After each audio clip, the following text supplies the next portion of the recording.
And then when this comes up, I'm going to share this in my group. And then you're going to be on my timeline and you're sharing it on yours. And then... Let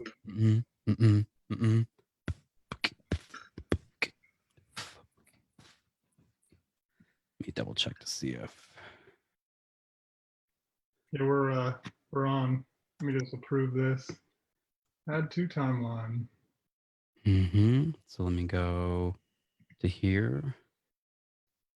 So we're still we're not on whatever it's called. Yeah, we're live right now. Yeah, but we're not in gallery mode. Oh, I'll switch that in a second. Good man. All right. So let me... How do I blow this bad boy up? There it is. Yeah, what's your workflow when you do these? Do you have the Zoom up? Do you have the Facebook up? So I gotta turn the Zoom on first. And then let me send this link to Lauren. I think one of the most challenging things for these is that where participants, where's the invite portion? Is that and I think this is just in my business, period. Like I'm obsessed with Google Calendar, so I assume everybody else is. And so yeah, Lauren says the link's not working. Let me go to my calendar. It's always in the calendar. So let me do, here's the link. Copy. My internet connection is unstable. Yeah. It's like the rest of the universe, except that it's not. There she is, and promote a panelist. And we are now done with the gallery view. What's going down? Let me unmute Lauren. There you go. Okay. What's going on, everybody? How's everybody doing tonight? Thanks, Patty. All right. It is, man, I'm like in one of those like weird, funky moods, and I'm just like really introspective and like kind of like, I recorded 2 podcast episodes today. Amber, who's my normal co-host, she's on like 95% of my episodes. She had a childcare challenge this morning and was like, I gotta bounce out. So I just posted on Facebook, who wants to be on a podcast? And I'm recording 2 episodes today. And one was with a good friend of mine. He's a former CrossFit gym owner here in Honolulu. And his wife got like a massive promotion to switch islands. And he sold all his businesses and moved, and now he's full-time dad. And then the other one was my good friend Natalie, and we talked about like her family dynamic and alcoholism and then all this stuff. And so it's just like all this amazing contrast in so many different directions. And I'm just like, whew, what a look at it. Like, do I still look high? Like, it's like freaking kind of crazy. And so, yeah, so I'm open to whatever. I've been talking a lot today. So who wants to start? I think we should move over to the guest. Do it, Lauren. Go for it. I was going to say, I've been listening to Russell Brand's, there's a podcast where he's on with Tony Robbins, and he's talking about his book for recovery. I think it's called Recovery. Have you seen anything about his books? I'm just getting. I know Russell Brand. I know he's a recovering addict. Right. So I don't know any specifics other than that. So just piggybacking on that, when you were saying something about alcoholism, you know, it's not necessarily like to that. There's so many different ways that addiction can show up in our lives, and how do we manage those addictions as far as thought form to eating to, you know, just our behavioral patterns. And, you know, it's not just unique to like one group, because it's almost like addicts that are alcoholics or drug addicts, they at some point have to reach this like pinnacle point where they have to change or they're going to die. Like there's addictions to like social media and addictions to, you know, your thought form or, you know, like your behavior patterns that are kind of on the lighter scale that get kind of missed. And I feel like those are ones that we can work with, but those are also the harder ones to attach to, like, oh, okay, now I want to work towards this so that I don't continue this behavior or addiction. Does that make sense? No, it makes perfect sense. It's interesting. I think these things are equally as valuable, and the person who's struggling through them is missing out on equal parts of life as the person who's addicted to heroin or alcohol. But the results stack up so much higher in those ones where being addicted to sugar, for example, because this is one that I can speak to because I've been addicted since I was a kid.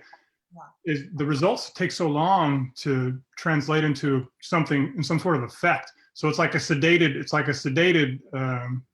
version of being addicted to one of these other substances. So it doesn't really get the PR, but it's every bit as difficult. And I also believe that the core threads are very much the same. So whether you're addicted to social media or you're addicted to crack, I think that the spiritual abnormalities in each of those people is very similar.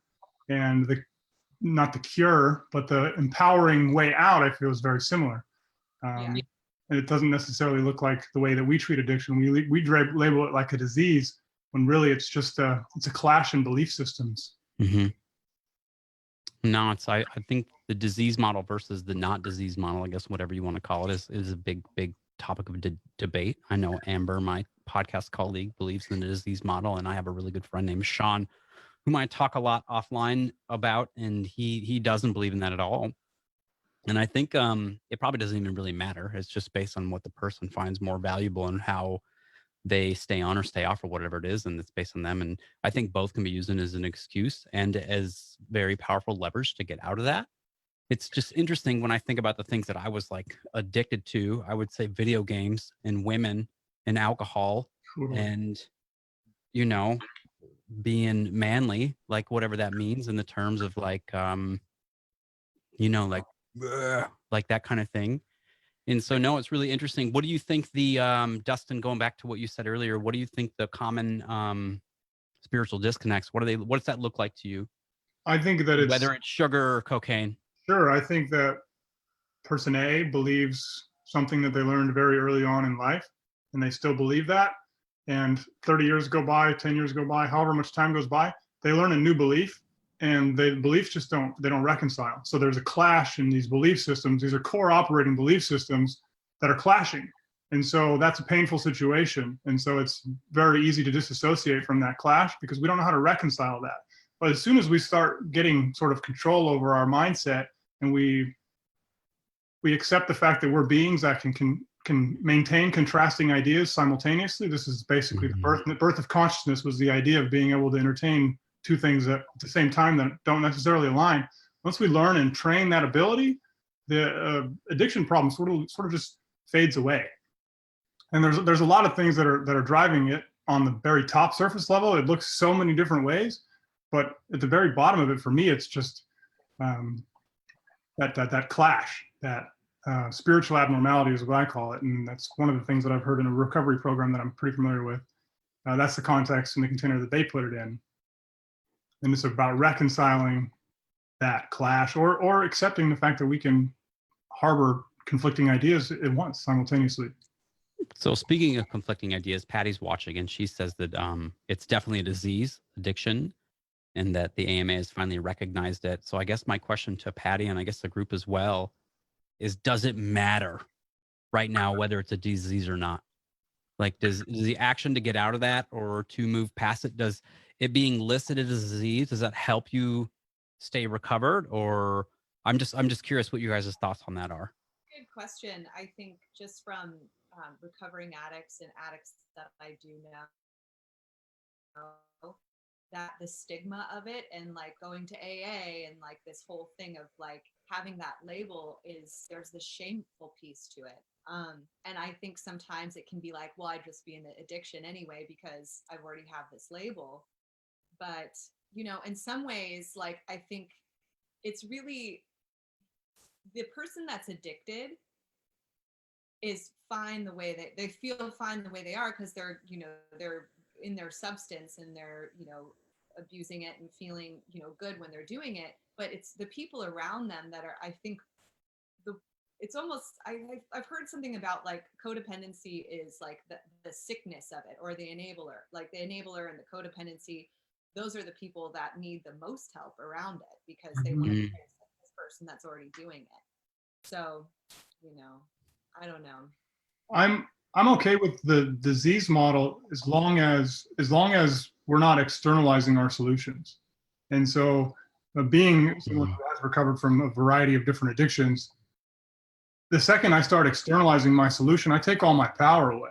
And now I'm looking for someone else. I'm looking for someone else's framework to solve a problem that's happening internally.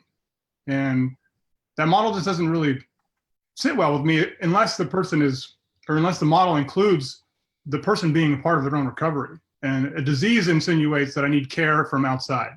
I also believe that I can heal my own diseases, illness-wise. So taking that into consideration, I'm comfortable with the disease model if as long as a person's not looking to externalize their recovery and look to an outside source when it's really it's an internal healing process. Now, Patty says she does believe that it does matter that it is a disease, but she also acknowledges that she says addiction is a spiritual challenge or malady. She says malady. I'm not really sure what that word is. Abnormality. Abnos. Yeah, maybe, but it's but I think I agree with you, Dustin, and I think I have a really good friend. His name's Brad Newman, and he lives out in San Diego, and he's a recovery coach, and I don't know which one he subscribes to, whether it matters, but that's one of the things he talks about, and one of the things that he does to build in his work is a community for the people who are like there for the ride of the person who is addicted, and then all of a sudden this person gets off whatever it is they're on, and then there's all this upliftment and support for that specific person, and then the family who has been there the whole time attempting to support is just kind of like, all right, well, good job. And so it's one of those things that's very, it's really important to like really be able to check in with everybody. And I know it's really powerful to be celebrating that you're clean and stuff. So I don't know. Maladies, illness. Thanks, Patty. So, a freaking interesting day today. And I think that it's an important part of the process is to look at, like, I know a lot of people who are quote sober and they say I'm sober. And I think that that's kind of an unempowering terminology. It's like they're clear-minded, they're clear-headed, they're without having to abuse. So it's a default space. Being sober is default. Doing something else is altering our state. So if you're in a non-normal state, then you're something other than sober. But I'm a sober person. To label yourself that way, while I think it's probably an important part of the recovery process, you're just a person who doesn't do these things. So I think that putting yourself in that box, I don't know. My brother went through recovery, and this is my deep connection with recovery. He was addicted to crystal meth for like 10 years, and my parents basically did what most parents do, and they did the tough love thing, and thank God it worked, because a lot of times it doesn't. They said, either you get off these substances or you're going to start spending holidays alone. And his love for his drug was less than his love for his family, so he chose his family. But he was at a right point to make that choice. If you would have said that decision, if he would have been given that decision a year earlier, he may not have made that choice. He may be dead today. So it's not necessarily a fair ultimatum to give to someone that you love. And I think that that's a mistake that we make with people who are in addiction, is we give them an ultimatum. And that's, oh my goodness, that's a really interesting thing, because like what if you, the person who's not addicted, is just at your limits or your wits end? What if you don't have anything else to give, and that's all you've got? You're like, I've got nothing else. It's like you gotta change, or you gotta stop talking. And I so think that's an interesting line that you draw. You have to have those in relationships. You have to. You can't be a sidewalk for an entire relationship. You have to set those boundaries. Yeah. But that's not what this was. This was, we're going to hold a gun to his head and hope that he makes the right choice. Thank God he did. Thank God he did. However, if he hadn't have been ready, if my mom hadn't have been in tune with the fact that he was ready, if my mom hadn't have been in tune with the fact that he was like 3 weeks away from slamming crystal meth in his arm with a needle, who knows? But I don't necessarily agree with that model either. That no, I think it's so good for me. It's like the model itself. There's probably not any right or wrong answer, because like I said, my buddy Sean and I've got a laundry list of alcoholics in my family, and who are, some are recovered and some aren't, and some definitely think it's a disease and some definitely think that it's not. Like this one guy, Sean, I talk to often. He's like, I drive to the liquor store And he's like, I consciously choose to go pump my blood alcohol like way up. He's like, I'm doing it intentionally. And for him, he's like, it's either be completely like on it like all the time, or like in the darkness of his own thoughts. And so he's like, I choose that. And so it's an interesting conversation. It's so interesting how much has been coming up. I guess it's because I'm the podcast with Amber, and she's a recovered opiate addict, and I know members of her family I've become closer with over the time they're recording that. So it comes up a lot. And I've never been in any program, but I definitely think that I was addicted to stuff. And there were some stuff that I just flat out don't do anymore, because I just know like what a slippery slope it is, at least for me in my own context or whatever it was.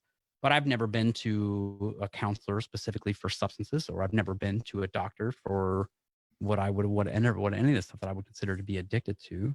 But then the truth is that one day it was just like, I think, Dustin, you said it's like with crystal meth or heroin or something, or maybe Lauren said this. It's like this thing. It's like, you got to hit this, like you're either going to die or you can stop, like one of the two. But for me, like all the things that I considered being addicted to, a terrible mental state being one of them, and all the associating bullshit that comes with it, it was like I was going to kill myself or stop. Mm-hmm. So is it similar? Or is it the same? I guess depending, it's like, 'cause that spiritual disconnect all kind of ends up to the same place, some sort of self-destruction. Well, if we ask the question like that, then we can use all of these things, all of these experiences as a resource. Like look what you've done with your addiction to women. Mm-hmm. Look what you've done to your addiction to all of the things. And look how you use those things. Like you use your addiction to women to empower women today. And would you be able to do that now if you hadn't done that then? So well, that's the magic of it for sure. 100%. And we were talking about this. People who are involved in recovery today they make a career, they make a good career out of helping people get off of these substances and segue into a more normal life. And so it's when we look at these things as a resource. And so that, to go back to the original question, is it a disease or is it something else? It's both. Like most states, it's usually both. And it depends on that person's experience. But I think the treatment is still the same, and it's a spiritual treatment. And there's go ahead. Yeah, sorry, no, I'm sorry, Dustin. I thought you were done. There's a really good case study. Sorry, can I have one more thing and then you can go. There's a really good case study that we can look at, and it's the Vietnam War.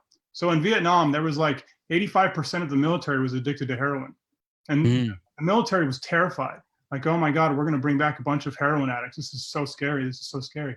But as soon as they took those people out of that extremely shitty condition and brought them back to the United States, they stopped doing heroin. Only like 0.5% of people continue to do the heroin. And they can replicate this study over and over and over in lab rats with cocaine. And so it's definitely a situation-based thing that we have to be willing to consider as part of the treatment. Where are they coming from? Where are they now? Well, I also think it's not just a substance too. Like you have love and sex addiction people, SLA, there's that like subsection of AA. But I think what it is essentially is that like the drug, the substance, or people or places, or,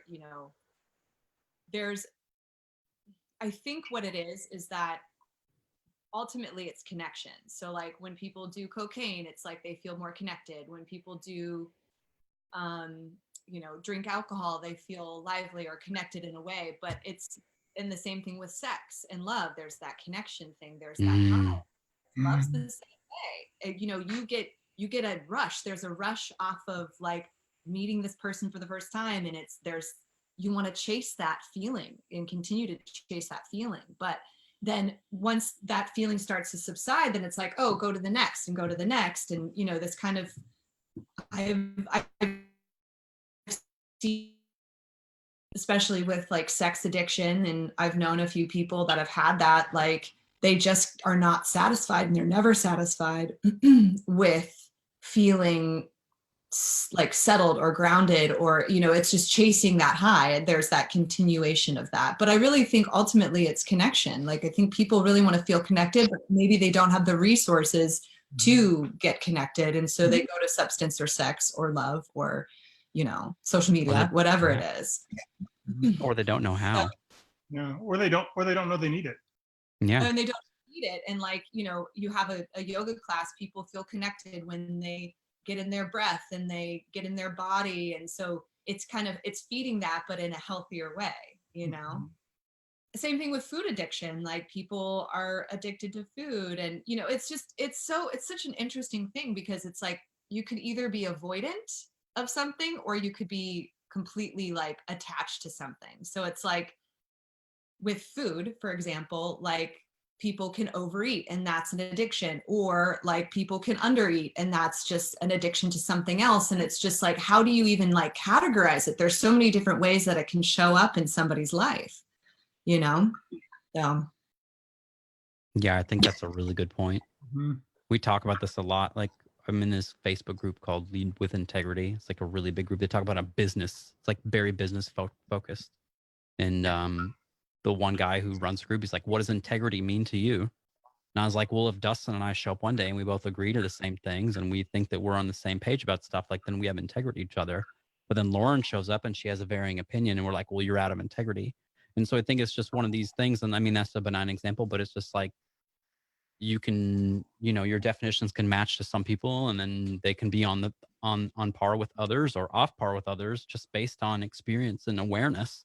And it's really, I love this conversation. Who thought we were going to talk about this today? It's so, feels like I have no idea.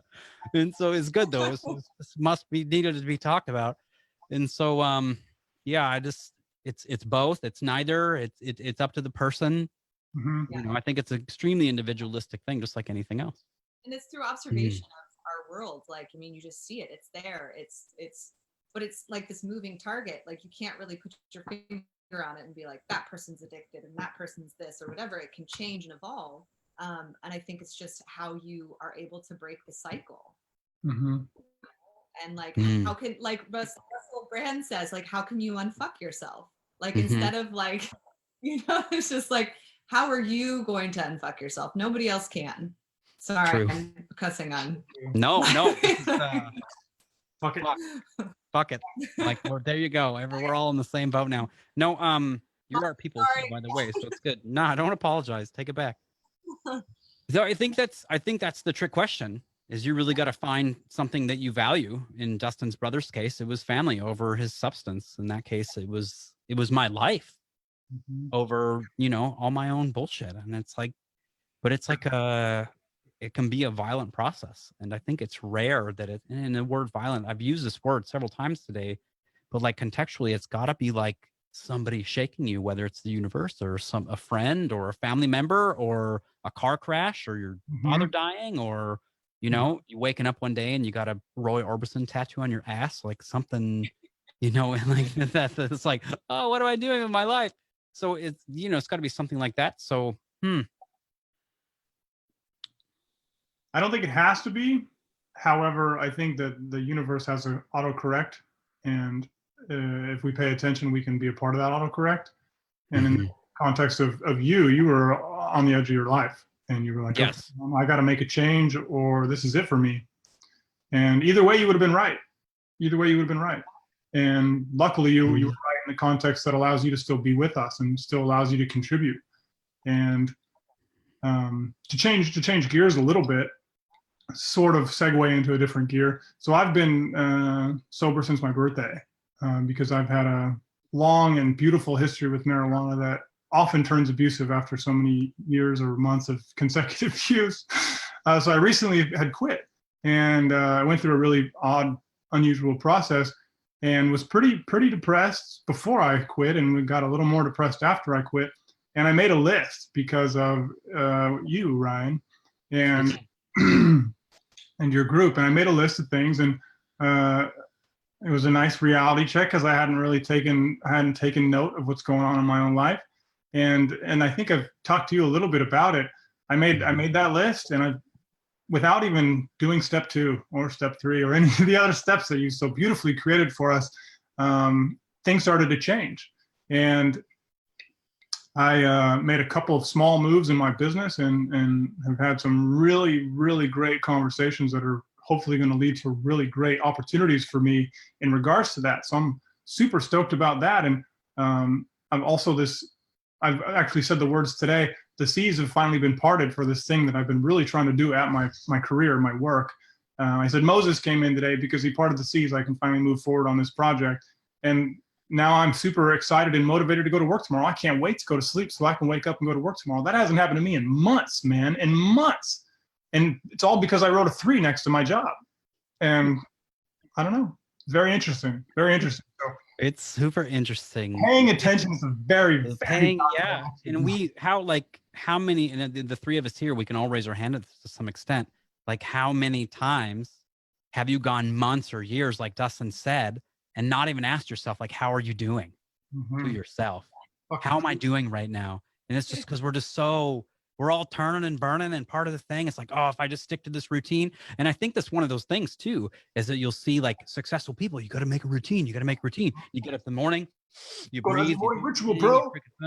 Your morning ritual, you drink your coffee, you eat your breakfast. And then all of a sudden, 42 fucking months has gone by. You've been doing the same thing every day in your life, and you haven't even asked yourself, is this still working for me? You're fucking working, man. Is this still working? And that we can, oh man, oh, I'm so fired. I'm like, like just feel, can you feel me? I'm like, look, energetically, emotionally erupting. Like, I commented on one of Tanner's statuses today. He's talking about CBD, and I said, creation by disruption on his status, CBD. And this is basically what I did in my own life. I started creating all of these things by disrupting. I made a choice that was disruptive in my life. And it happened to coincide with another choice that I made to pay attention to what the fuck Ryan was talking about on his inner circle group. And so it's been working out really good for me, man. I'm really glad that the stars sort of aligned there, because I feel pretty good right now. Ryan, who was your friend that you posted he was doing some sort of like poem or prose in the car? Devin. And he was my man, Devin James. Devin, are you watching? He's in the Facebook group. He is. I call him the dude. Yeah, like, and he like immediately abides. The dude abides. That guy's a down dude. It's really cool how I met him too. Madia and Maurice Simmons, they used to own a business called Direction by Design. They built my website. Is he here? Yeah, he's watching. He's on the video right now. He's like, yes, dude, Devin, you're killing it, man. Don't stop. Keep going. You were in the Zoom group you came to a handful of weeks ago. Devin was in the group, and I was like, you guys got to connect, because Lauren does production, and Devin is, yeah. You guys have actually met momentarily. But one of the things I want to pick up is the reason why disruption is so important. And this is the way your brain works. Over here on the side, I want you to imagine the Princess Leia's big freaking cinnamon bun freaking things on the side of her head. This portion of your brain is responsible for the predictions that your brain creates to keep you safe. It's in charge of it. That's what it does. That's one of your brain's primary functions, is to create predictions. Me and Dustin hang out every week. Our brains have a pretty good idea of like what this is going to be, but I also think at the same time we do a pretty good job of bringing stuff out of left field and like the homework assignment, like Dustin wrote his numbers down. I was like, oh, that's not what my predictions said. I expected those to be much higher. And then me and Dustin had to check in like about our relationship itself. So every time you do something different, like out of bounds, something that your brain's not expecting, these wheels go and they stop. And then your prefrontal cortex, which is responsible for your creativity and your ideas and all this stuff that's like problem solving. You got it backwards, my friend. Did I screw that up? Long-term planning, creativity. Prefrontal cortex, right, long-term planning. But you were great. I'm sorry to interrupt. No, it's all good. No, it's perfect. It's good. So what Dustin said plus what I said, mix it together, throw out the bullshit. Like tomorrow morning or evening, whatever time you take a shower, get in the shower and wash yourself from the top up instead of the bottom down like you normally do. Yep, and dry off in a different way, and feel your brain react to that. And it's just like those tiny little things. And Devin was actually talking about the same thing in his video the other day. He was talking about driving a different direction home. Like if you take the 3rd Street and go right, go to the 4th Street and go right. And just allow your body and your brain to be like, whoa, whoa, whoa. And it like lights up. It's like, I got to do something different. Like something's going on. I need to react differently. And this is like, and Dustin takes ice baths. Like his body's sure as fuck not used to freezing cold. So it's like, that's a good thing too. And it might be now, you know? And so, yeah, the tiny little steps, a poem that Devin wrote is really kick-ass. Devin, go ahead and link that in the comments, homie. Yeah, And then it's just like the way that you can, and this is like a thing, and the challenge that I did last week in the group. First Wake Ups Inner Circle, by the way, is for all you guys who are watching. Come check it out. It's really sweet. And so my challenge to people, like we did this, we started on the 31st of December, which is like it's close enough to the first of the year. And you're jumping in, and it's like, oh, it's New Year's resolution time. So people are like diving in, and then Monday comes up and the challenge is over, and people are in their shit. Like, oh man, I don't know. Like I'm freaking hitting the wall and da da da da. You're supposed to hit the wall today. You had instructions laid out for you. Like you're waiting for somebody to give them to you. Nobody gave you an instruction today. It's supposed to go. Your brain's like, what's happening? Like, what am I supposed to do next? Like there's no, predicted was supposed to have a step today. And so like that, like it would be weird if you reacted differently. And so like, it's really important to check in with that. Like that's the process. That's the way it works. And to actively put yourself in awkward and challenging situations like Dustin and I do. Lauren hopped on. Welcome back. This is her second time to like be on here live. And what's that? This is pretty Yeah. awesome. Yeah. Because I can stand up in a crowd and sing and play music and do poetry. But when it comes to this kind of very personal conversation where there's no prediction, like, you know, there's no prediction to what we're going to talk about or where it's going to go or what's going to come out of my mouth because it's live and I can't back, you know, like there's something that's really terrifying sometimes. And just the fact that I'm doing it feels edgy, but also great. So I'm accomplishing that, and every time it gets better, and like I feel more comfortable now than I did in the first one that we did. You know, so it's thank you for inviting me back to be of course this is easy, comfortable in my skin. Yeah, it's I think it's really important to get uncomfortable so that we can be comfortable in the other state. And so I don't know where I was going to go with that. Well, it's supposed to. Perfect. Well, I think one of the things we talked about a week ago or a week before is like, if you never get out of your comfort zone, you never know what the next uncomfortable thing is going to be. Like, it's like, oh, Facebook Live, I got to get on here. Like, that's uncomfortable. I'm going to skip it. And so then you skip it. And like, that's just a thing. Like, that's always the thing that's uncomfortable. And we're really good as a culture and as a people of like building ourselves as little protective little bounce rooms that are like soft and everywhere, with our little straight jackets on that don't look like straight jackets, like this little Prada thing, but we're locked in and comfortable and tight and we feel safe. You never know what's beyond Facebook Live. You never know what's beyond, you know, Patty, I'm going to use an example. She's talking in the group how her steps, they don't feel big enough. You know, she was like judging herself really bad. Patty, you're badass, by the way. And guaranteed. But it's like, if you never push back that thing, like it's always going to feel small, especially if you're judging yourself. But if you don't push back and see what's next. And sometimes it's like, we talk about so much in the group this week about just like tiny little steps, like Devin's poem, like just the tiny little step, tiny little step, tiny little step. And I've talked about 1% improvement a day. And if you do the math, like if you improve 1% a day, like over a year, most people say 365%. But when you compound that, it's actually tomorrow's like you're 101% tomorrow, and tomorrow you improve 1.1%. The next day you're like a 1.21%. And so it compounds over the year. These steps may feel the same. They may always feel 1%, but as you look behind you, you'll notice that they're like leaps and bounds bigger than they were before. So it's just like those little stuff. Inertia applies to change man. As well. And we can pick up inertia, and we can lose inertia. And that's why it's important to guard our self-care, because if we're not caring for ourselves, it's really easy to lose any kind of inertia that you get. And I had an interesting experience with that tonight. I had a good friend of mine who reached out and was looking for a good friend tonight. And I was on the fence with telling her yes, and was going to do the call on the road, and eventually decided that I have way too much on my plate tomorrow that I'm, like I said, excited to go do at work, that I had to choose me. I had to decline that offer that I really wanted to say yes to put forth my self-care, because I need to keep this inertia going, man. I don't know how long it would be before I could get this energy that I've got behind me again, because I've been missing it for months, man. I've been missing it. And I think that these calls are a super important part of me having that, that inertia for sure. This is like my therapy, man. I had no idea what this was going to turn into, but it's really just a therapy session for me in front of everyone else. And which is really, really good practice for me, because I'm terrified of speaking in front of people. I remember when I went to the basic seminar, Ryan, you're familiar with this.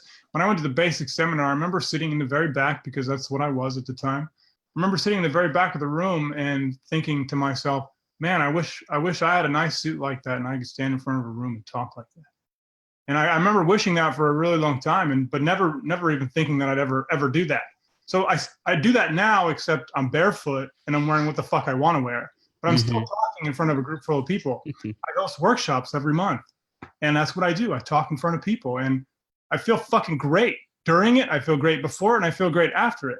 And yeah, the first time was pretty damn scary. The first time I stood in front of a group of people and had the talk that I give at these workshops, I just cried for 10 minutes. And I was like, I need another at-bat, man. And I eventually got one. But that's what I did. I just cried for 10 minutes. And in that time, I just let go. I let go of all that armor that was preventing me from getting in front of those people. I just let go of it all. And now I could get in front of a group of people, and I still feel the heart, but I know how to breathe my way through that, no problem. Once I shut down my limbic system, I'm free to show up how the hell I want to. And that's cool.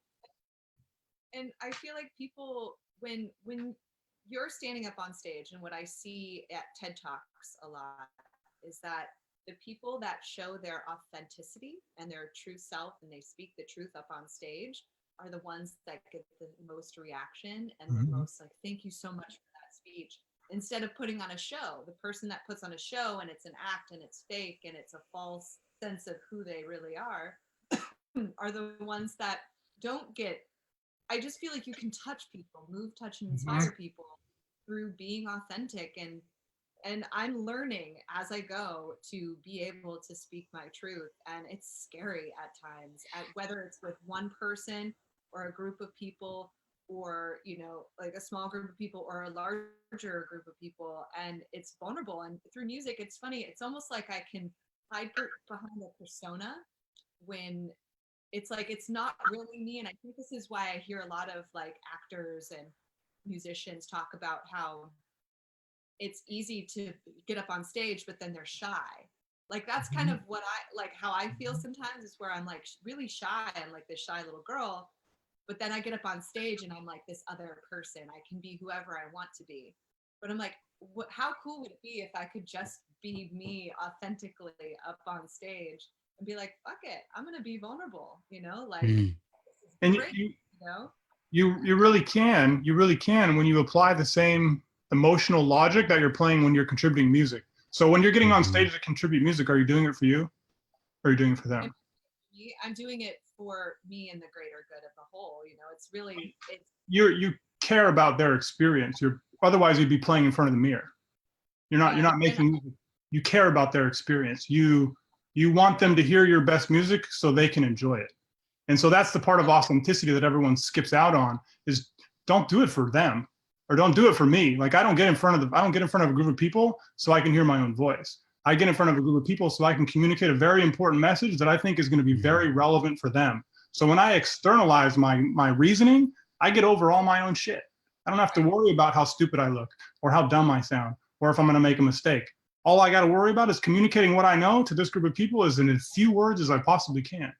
And there's so much power in that. And you know, a lot of music is based on feeling. Like you feel something. It's very like deep in our emotions, and it's an emotional process. And I remember the first show that I played, I forget what year this was. I think it was like 2012, 2011. But I remember being terrified, and I was well rehearsed. I learned everything, like, but it was just a big crowd of people, and I was just like, I'm gonna forget everything, you know.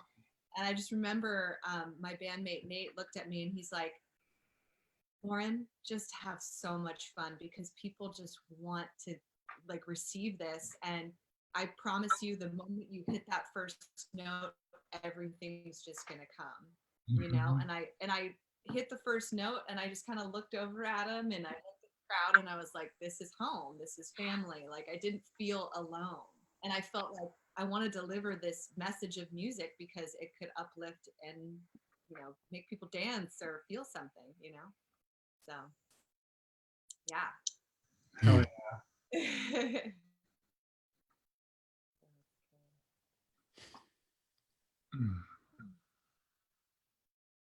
What you got, Ryan? You got a big smile on your face. I do. Wendy, I don't know if you're still there. Wendy asked the question yesterday. Yeah, she's still there about turning the bad stuff into good stuff, or your traumas into your superpower, or whatever, as I like to say. And I just want you to know that there's been a ton of that in here today, and that all this stuff, like the fear, Dustin's addiction to weed, and I just can't help but think of that scene from Half Baked when Bob Saget's like up there, like talking. It's all good. It's hilarious. I love you, bro. I'll take you seriously. But it's Not too serious. like all these not too serious. No, that's, oh man, we should talk about that too. There's so much stuff. I've got like this Rolodex of stuff to like talk about this, talk about this, talk about this. Like I honestly feel a little overwhelmed of this, all the stuff that's going on like with me right now. It's like, oh man, this should write this down. I should go make some fucking lists, right? And so do my own homework. That'd be a way to be in integrity, Ryan. Super funny. But I think it's super important, Wendy, to answer your question from yesterday, to really check in with these things that you're really afraid of, or the things you're afraid to share, or the things that you're afraid to admit. And yeah, Devin's flow it out. Devin, it's been a nutty day, and I'm okay with like being all in my shit right now, because it's just like Nice shit. mm, I think to go to Wendy's, or what was Wendy's question? yeah, I think Wendy was, I was asking people like, hey, the week's been over. Like, what are some other stuff you'd like to do? Like, we did a challenge last week. What do you guys want to do next? And somebody was talking about, I don't remember if it was Wendy. I got to go back and check. But somebody was like, hey, how do you flip the script on your stuff? And it's like, I can only speak for my approach, and it's to zoom out and take in more information. So if all I'm seeing is this one side of things, I have to understand that my human experience is spherical. It's not one-sided. It's a sphere, and I'm stuck inside of this sphere, and I can only see one side of the sphere at a time. And it's impossible for me to see both sides at the same time, but I can look around. And if we start to look around, we can start to see that these events that we're talking about, they're just events. And if we start to really look around, we'll see that they're actually a resource, and they're actually almost intentionally put in our path, maybe for a reason. So when we pay attention, our most valuable resource, at these things, and we look at them through a 360-degree lens where we see the whole thing, imagine this big sphere, and we start to see the other sides of things, and then we can start to see the value or the resources that are there for us. And if we use those resources, because we're already past the trauma, so if we use those resources to make us bigger, to make our voice louder, to make our situation, whatever it is, however we're transforming it, if we use it that way, it's a tool, it's a resource, it's a great thing. And so in doing that, I've learned to love all of my troubles and my traumas. I learned to love the fact that I had an alcoholic father. I learned to love the fact that he's still an alcoholic and misses out on a lot of our relationship. But because I love that about him, he's here for a lot more of it than he was 2 years ago. A lot more. And not only does he try harder because he knows what's important to me, he shows up differently because he knows what's important to me, because I'm not pissed off all the time at him for being what he wants to be as a grown fucking man. I love the fact that he's the way that he is instead of hate it. And he didn't change at all, but our relationship changed completely. And it's not because I'm angry at him anymore. It's because I love the fact that I had an alcoholic father. I love the fact that I've got these struggles to deal with. So I look at my life, I look at my struggles like I chose this motherfucker. Like I put myself in this body, like I chose my dad, like I chose my mom, like I wanted to be here so I could learn this thing to take me to this place so I could do this other thing that's way more important than the stupid thing that sucked. And it's kind of my model. And it doesn't always happen right away. Sometimes it takes weeks, minutes, hours, years. Don't be attached. It could take a long ass time, but be open-minded to the fact or the reality that it is a resource and it is put in your life for that purpose. Data mining. That's beautiful. Sorry, a little ranty there. No, it's good. I'm I just appreciate you. I really appreciate your transparency, because I think like for me to be able to get to that point of like sharing that for myself, like what's happened for me and like what I grew up with and any of that is really tough, because I always try to hide it because I was Mm-hmm. ashamed of it, you know? Mm-hmm.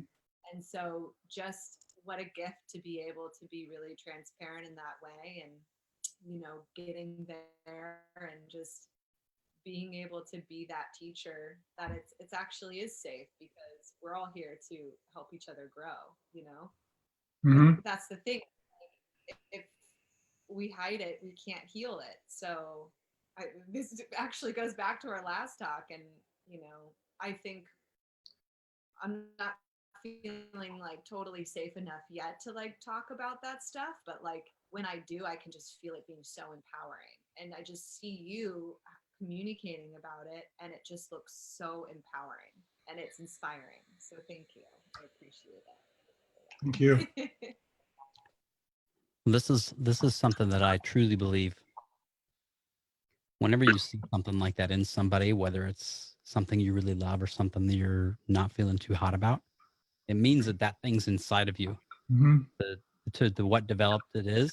And I know for a fact that you've shared, and I know for a fact that you've told your story. And so I will remind you that you've done it before and you can do it again, you know? And so it's just like,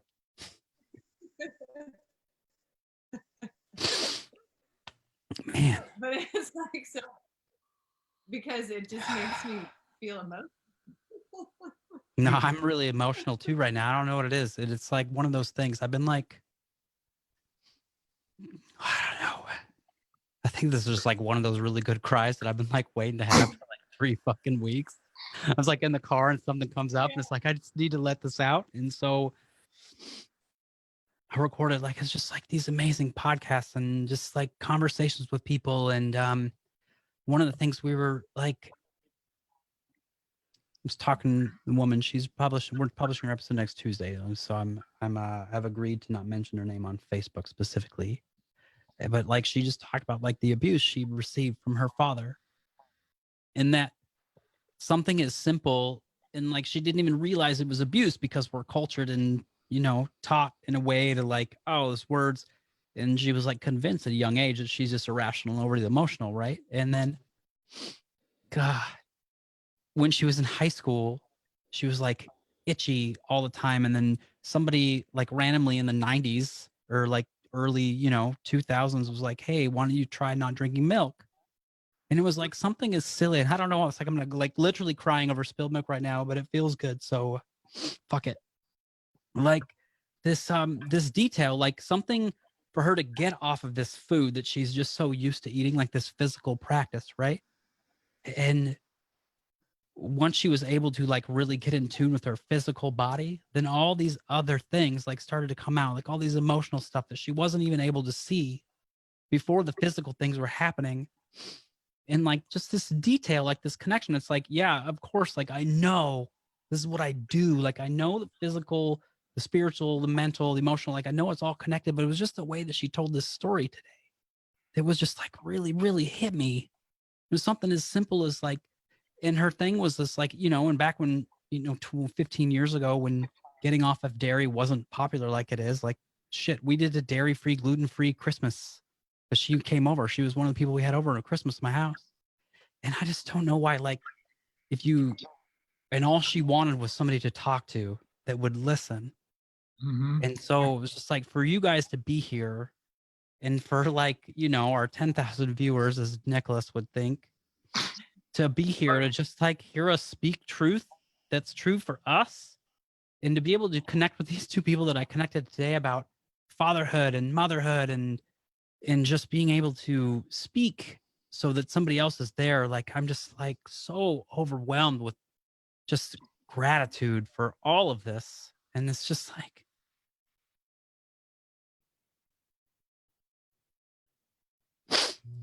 and it's just like Dustin and I met a little over 4 years ago, and it was just, this was something that I'd never known that I was even missing. Mhm. And so now to have this in such an abundant thing, I think it's really healthy to be able to check in. You know, it's just kind of like doing the thing like we talked about, like taking supplements, or if it's like, you know, creatine or something stupid, and it's like, I need to get off of this for a month to know. But it's just like really important to check in every once in a while to for the things that you're really grateful for and the things that we have. And like fear, like Lauren, like I'm so grateful for you in my life. You have no idea. And it's just like being able to share this stuff with people. It's just been the most amazing experience of my life in the family that I've been able to create because of this. Just so thankful to be able to cry on Facebook Live and not give a fuck.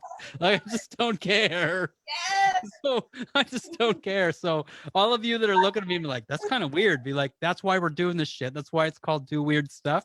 Shit. You know, happy new weird plus 7 days. It's like I just don't care. So I It says less appreciate you pain. all. No, I feel better actually. It's like I'm getting on this call today. And it's like, this has got to get out today. And this is the time to do it. Right? Like, so it's just the What does time to your do shirt it. say, Ryan? It says less pain, more gain. Gotta get the gains, bro. Yeah. Less pain, more gain. My wife's a chiropractor. It's one of her t-shirts. So it's like, so it's just like now it's like it's just interesting. It's just this overwhelming wave of emotions. And now I just feel it's just gratitude and it just needed out, you know, and I just needed to express it to our tens and thousands of people watching. There it is, Devin. There it is. It's out. I want to acknowledge the courage that it takes to do that, Mm, because I think we often don't associate crying with courage, and we don't associate showing emotion with courage. But what is vulnerability? What does vulnerability really mean? Vulnerability means I'm strong enough to maintain my shape, but I'm also Mhm. strong enough to let things in and out.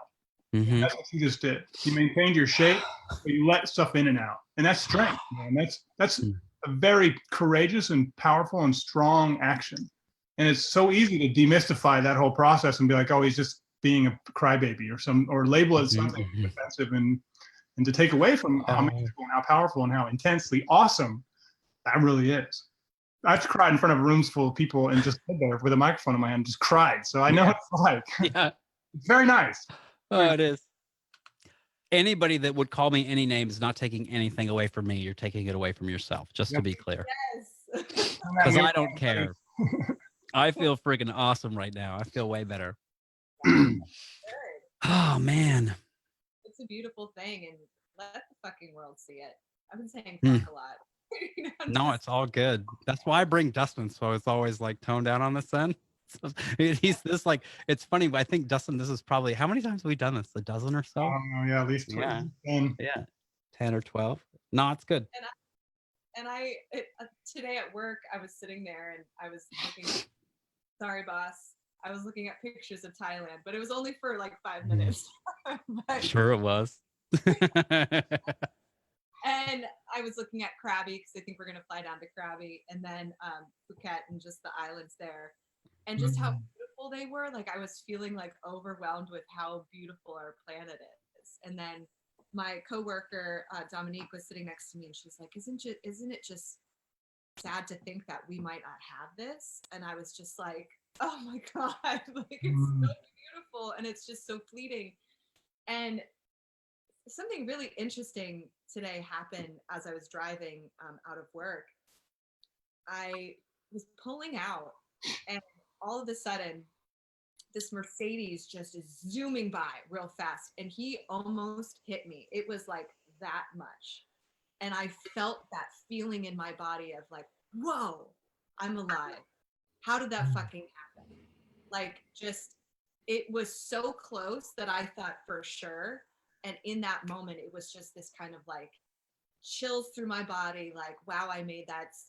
I'm watching out for me, or something's watching out for me. I don't know, but it just, had this felt sense of like, wow, it could go like that at any point. And it just, I just had this like, almost this like revealed zest for life, because I'm like, I'm just going to appreciate the moment right now of that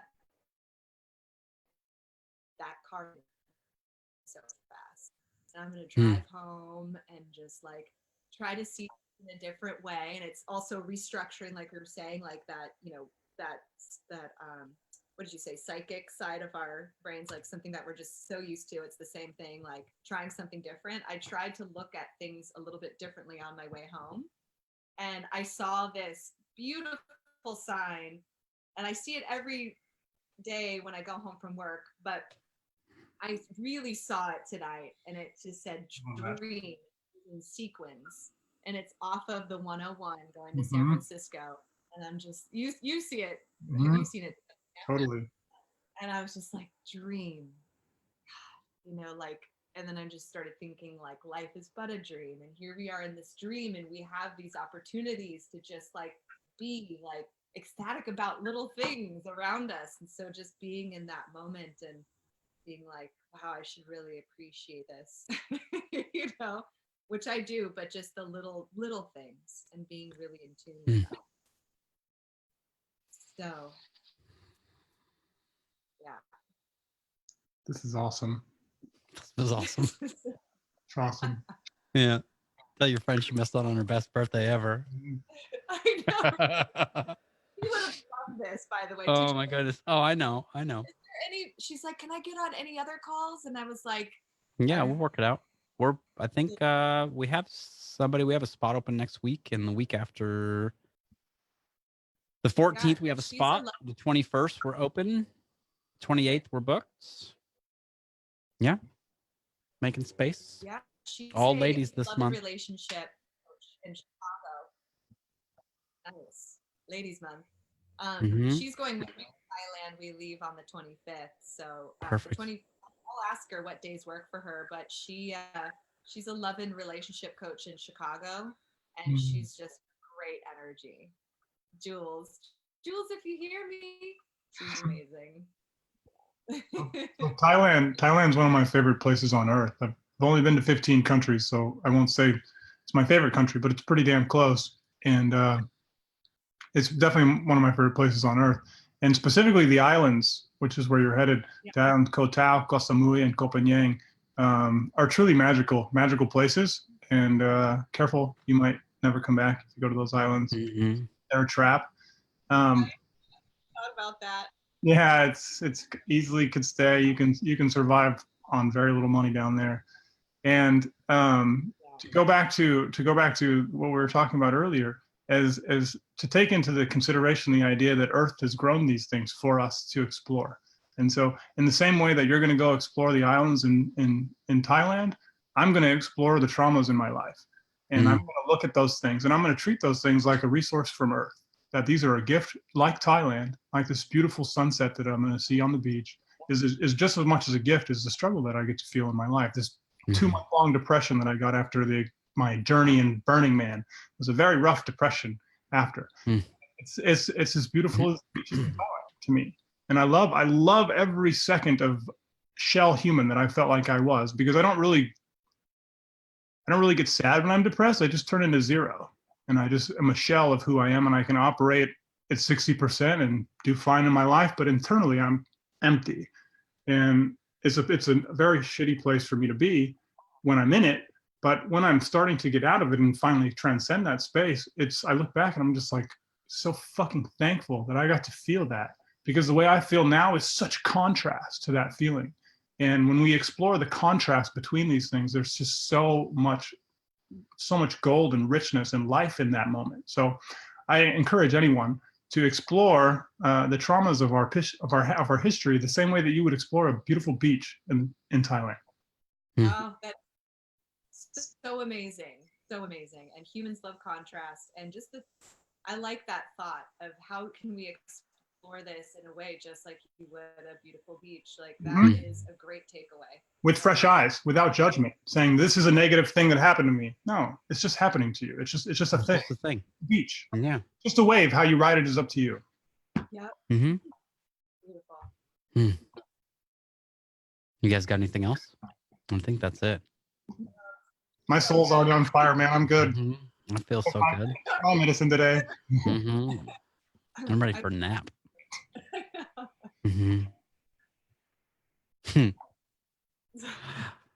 All right. Thanks for all 10,000 of you that watched today.